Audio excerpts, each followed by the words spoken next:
নমস্কার বন্ধুরা, সবাই কেমন আছেন? আশা করি সবাই ভালো আছেন। আমিও ভালো আছি। তবে অত্যাধিক গরম পড়েছে।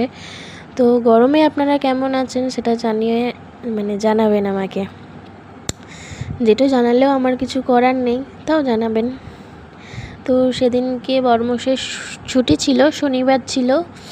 তো তো সকালবেলা উঠে বড়মশাই বলল চলো দক্ষিণেশ্বর থেকে ঘুরে আসি। তো সেই জন্য আমরা দুজনে রওনা হয়ে গেছিলাম দক্ষিণেশ্বরের মন্দিরের উদ্দেশ্যে। তো দেখতে দেখতে চলেও এসেছিলাম দক্ষিণেশ্বরের মন্দিরে। তো মন্দিরে পুজো দেওয়া কমপ্লিট করে, ওখানে তো ব্যাগ ফোন এইসব কিছুই ঢোকানো যায় না, জুতো ফুটো জমা দিয়ে দুজনে মিলে পুজো দিয়ে হয়ে গেছিলো।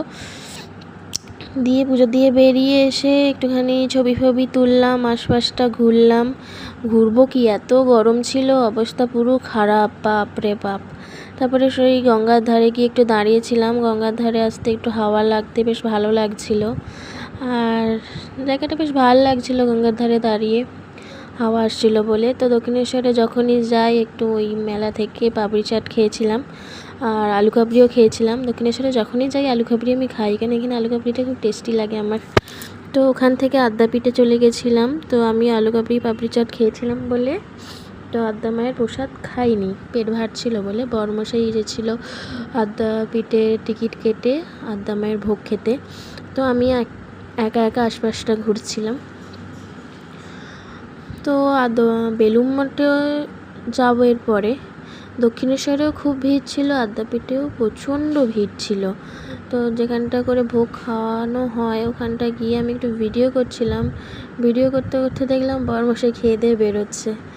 যেহেতু আমি জানতামও না ওই টাইমে বেরোবে, তো আমাকে বাইরে ভিডিও করতে দেখে হাঁ করে আমার দিকে তাকিয়েছিল। তো আশপাশটা তারপরে খাওয়া দাওয়ার পর আশপাশটা একটু ঘুরলাম। ওখানে অনেকগুলো রাজহাঁস ছিল একটা পুকুর পাড়ে।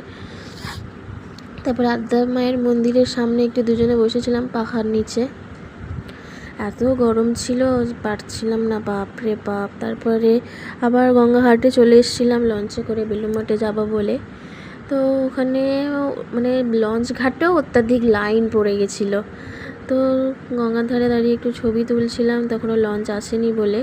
এত অত্যাধিক ভিড় ছিল যে লঞ্চ উঠবার সময়ও ভিডিও করতে পারিনি, এত ভিড় ছিল। একটু লঞ্চে উঠে নামবার কিছুক্ষণ আগে আমি ভিডিওটা করেছিলাম, এত ভিড় ছিল। তো দেখতে দেখতে তারপরে আমি বেলুড় মঠেও চলে আসলাম, আশপাশটা একটু ঘুরছিলাম। তো বেলুড় মঠে পৌঁছাতে সন্ধে হয়ে গেছিলো। তো তখন ভেতরে আরতি হচ্ছিল, আর ওখানেও তো ফোন নিয়ে ঢোকানো যায় না। তো আরতি ফারতি দেখে বাইরে বেরিয়ে আবার এসে কিছু ছবি তুলছিলাম।